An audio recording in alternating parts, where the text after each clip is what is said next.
Halo sahabat YouTube dan dusana-dusana, selamat datang di channel saya. Terima kasih kepada para subscriber yang mendukung channel ini. Begitu juga kepada para viewer-viewer yang baru bergabung dengan konten-konten saya yang hadir satu hari satu konten. Selamat datang sahabat YouTube dan dusana-dusana. Persoalan angka memang sesuatu yang penting di dalam perhitungan, karena jumlah adalah sesuatu yang menjadi ukuran, dan ada bagian-bagian yang dapat dijadikan sesuatu yang bermakna. Kali ini saya ingin berbicara dan menyampaikan dan mereview sedikit tentang angka 8. Angka 8 ini para sahabat YouTube dan dusana-dusana, angka yang unik karena ada lingkaran, dua lingkaran yang terikat menjadi satu. Konon angka 8 bagi orang Tionghoa dianggap angka keberuntungan.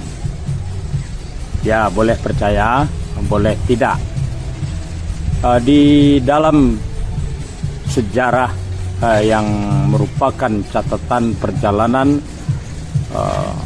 pengembangan keagamaan Islam di Minangkabau, termasuk juga perjuangan dalam menegakkan nilai-nilai dan kemerdekaan, itu juga dikenal ada sejumlah tokoh-tokoh kita yang berjasa dalam pengembangan keagamaan di Minangkabau.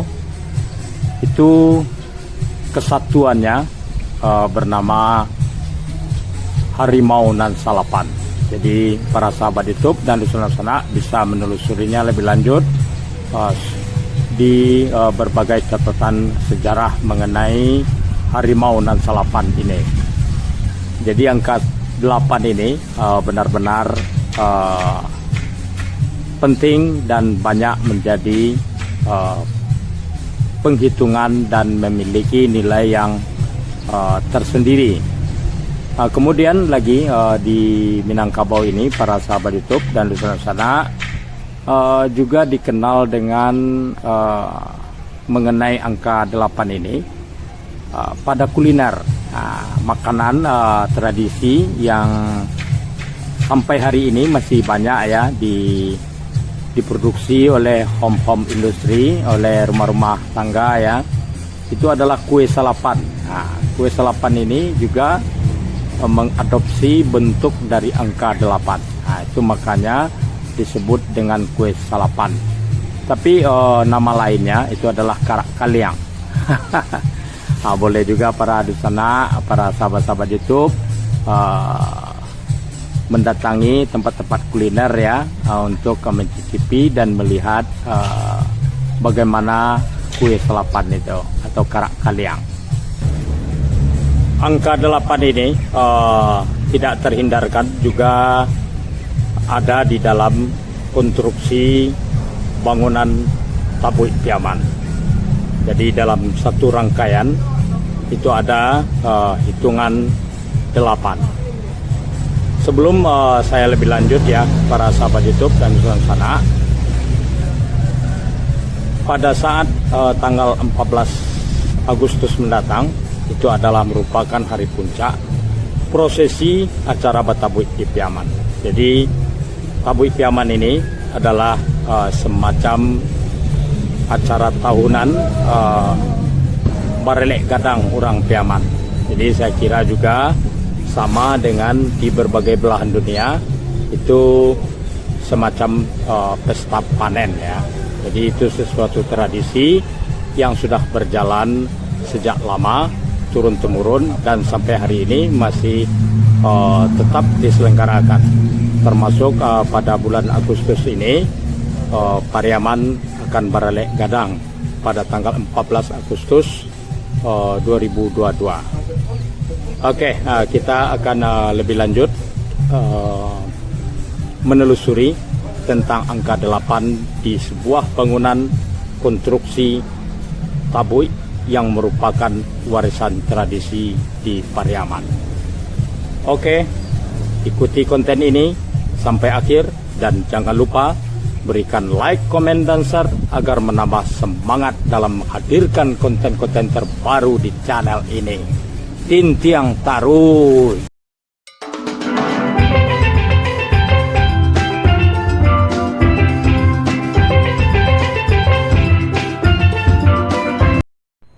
Nah, para sahabat YouTube dan Nusantara, gambar yang ada di dinding ini adalah merupakan bentuk dari konstruksi dan hiasan yang ada pada bangunan Tabui Piaman. Jadi baik Tabui Pasa maupun Tabui Subarang, kedua-duanya memiliki bentuk yang sama. Hanya saja ada bagian-bagian yang memang harus dibedakan, sebagaimana dikenal juga bahwa di antara kedua tabui itu ada bilangan-bilangan tertentu yang harus ganjil, ditandai dengan bagian tertentu dan warna yang melekat di konstruksi tabui masing-masing. Pada arsitektur bangunan tabui, baik tabui Pasa maupun tabui Subarang, itu akan tetap ada bungo salapan.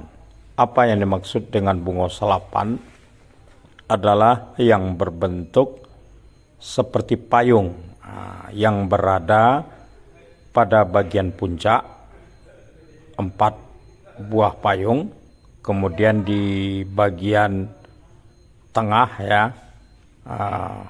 ada 4 lagi. Ini bentuk bungo salapan ini tidak sepenuhnya seperti payung, jadi dia hanya merupakan simbol dari payung. Payung ini bisa diartikan melindungi atau sebuah gambaran untuk menyampaikan pesan. Bahkan lebih jauh berupa acuan atau ukuran dalam maksud yang ingin disampaikan. Bungo salapan adalah separuh dari bagian sebuah bulatan. Jadi sebagaimana yang terlihat, kemudian tidak terbuka, di potongannya ini tetap ditutup dan nantinya akan dihias hiasan yang dipercantik dengan beberapa motif. Kemudian juga akan diberi berupa jumbai ya. Jumbai ini berwarna merah, kemudian kuning, kemudian putih. Jadi ada 3 warna yang melingkari sisi dari bungo salapan ini di bagian bawahnya, di bagian potongan ini. Nanti bisa dilihat yang sudah selesai dikerjakan. Kemudian pada bagian lengkungan dari bungo salapan ini akan ditempeli dengan 4 sisi kelopak ya, di mana di tengah-tengahnya kelopaknya warna putih, kemudian di tengah-tengahnya ada lingkaran merah. Jadi bagian ini disebut dengan bungo sakura. Jadi tidak ditempel mati ya, tapi ditempel sehingga lentikan dari setiap kelopak 4 sisi itu akan tetap terkembang. Seumpama bulu satwa burung ya. Jadi supaya terlihat hidup Itu tidak ditempelkan secara utuh, namun hanya di bagian tengah, jadi kelopaknya tetap melentik gitu ya. Dan ini untuk khusus Tabuik Pasa, ini salah satu cemoohan atau pameo yang dilontarkan dari pihak Tabuik Subarang terhadap Tabuik Pasa, bahwa Tabuik Pasa itu kambang bulu.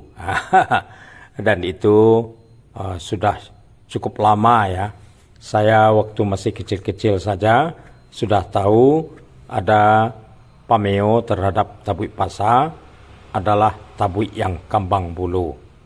Sebaliknya untuk Tabuik Subarang itu dikenal pameo patah pinggang. Jadi memang mungkin pada waktu-waktu yang silam itu Tabuik Subarang pada saat dihoyak ya pada hari puncak selalu terjadi patah dari bangunan konstruksinya di bagian pinggangnya, karena di bagian pinggang adalah merupakan satu sambungan dari dua bangunan yang dipisah dari tabuik. Jadi ada bagian bawah dan di bagian atas. Di bagian atas disebut pangkek, sementara di bagian bawahnya adalah tempat burak. Jadi keduanya disambungkan, maka pada waktu penyambungan itulah yang disebut momentum Tabuik Nayak Pangkek.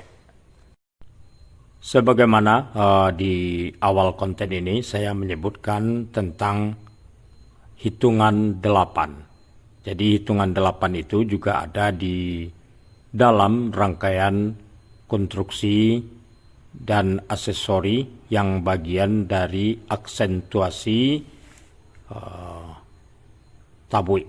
Jadi ada bungo salapan.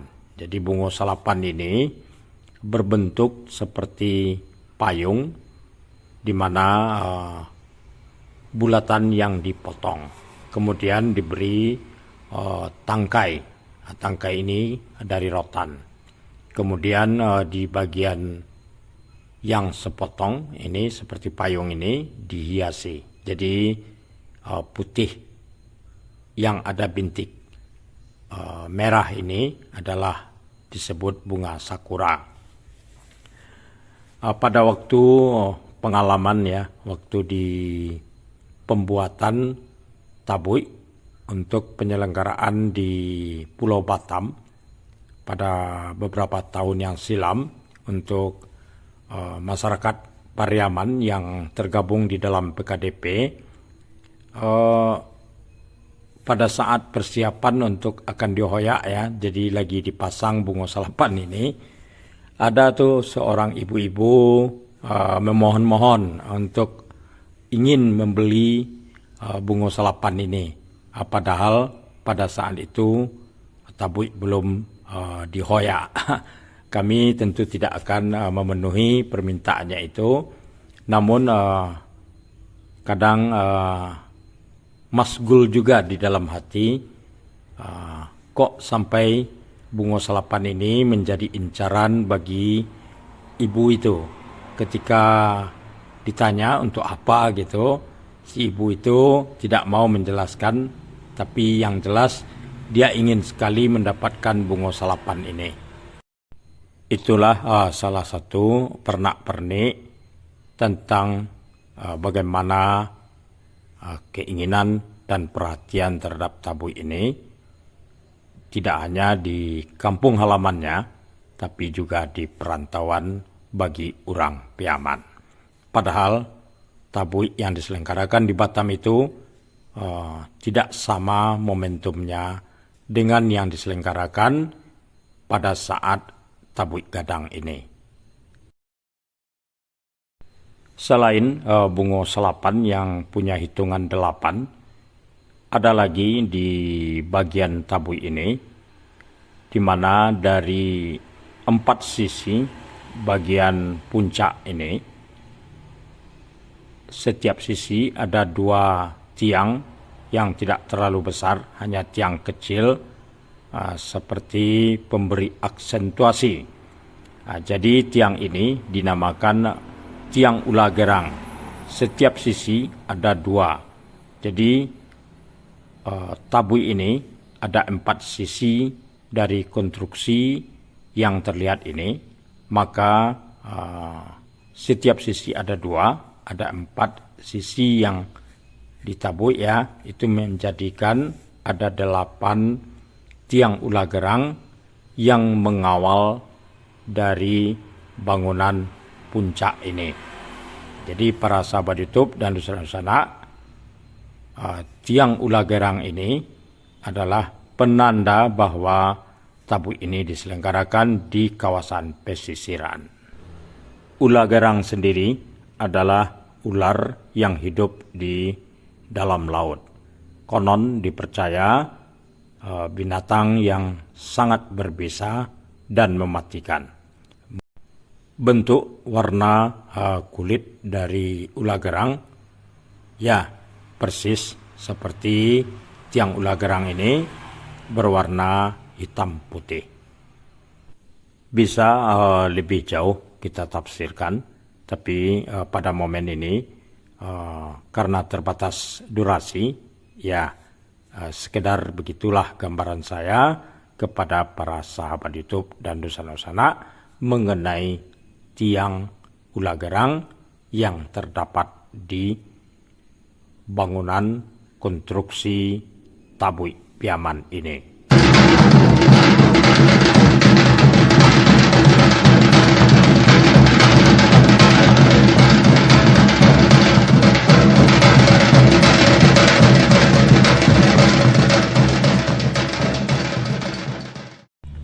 Oke, kembali lagi ke Bungo Salapan. Bungo Salapan ini akan diletakkan di 4 sudut dari 4 sisi bangunan tabui bagian atas, bagian pangke. Kemudian di bagian tengah, di atas posisi burak itu ditempatkan lagi 4 bungo salapan ini. Jadi 4 di atas dan 4 di bawah, membentuk aksentuasi tidak hanya sekedar bangunan yang meninggi, tetapi juga ada secara artistik ada penghias berupa 4 payung di bawah dan 4 payung di atas. Kemudian lebih dipertegas lagi, di bagian puncak itu dikenal dengan bungo puncak. Ini rangkanya yang terlihat ini, dan ini masih dalam pengerjaan para sahabat YouTube dan dosana-dosana. Nanti di atas bungo puncak ini akan diletakkan berupa miniatur dari burung yang sedang terbang. Kehadiran bungo salapan ini, kalau secara artistik, seni bangunan, menunjukkan bahwa kehadirannya adalah aksentuasi dari keseimbangan sebuah komposisi. Sementara pada hakikatnya, dengan 8 bungo yang akan mekar ya, dan setengah mekar atau sudah mekar, ini mengisyaratkan sebuah simbol di mana manusia ini dihitung dengan tulang 8 potong atau 8 karek. Jadi tidak salah ya, ada yang menyebut bahwa mereka berusaha dengan tulang 8 karek. Jadi artinya dia berusaha dengan kemandiriannya untuk hidup. Kira-kira begitulah salah satu dari penafsiran dan penyimpulan saya dalam memahami kehadiran bungo salapan di rangkaian bangunan Tabui Piaman ini. Mudah-mudahan itu tidak jauh beda dari apa yang ingin dituju oleh mereka-mereka pendahulu merancang kehadiran Tabui sebagai ungkapan filosofi dan simbol-simbol kehidupan masyarakat Piaman secara universal. Sahabat YouTube dan dusana-dusana, lain waktu, lain konten, mudah-mudahan saya dapat membuat review lagi. Hanya sampai di sini dulu. Mudah-mudahan sesuatu yang bermanfaat, membuka cakrawala berpikir kita dalam memahami kehadiran tradisi.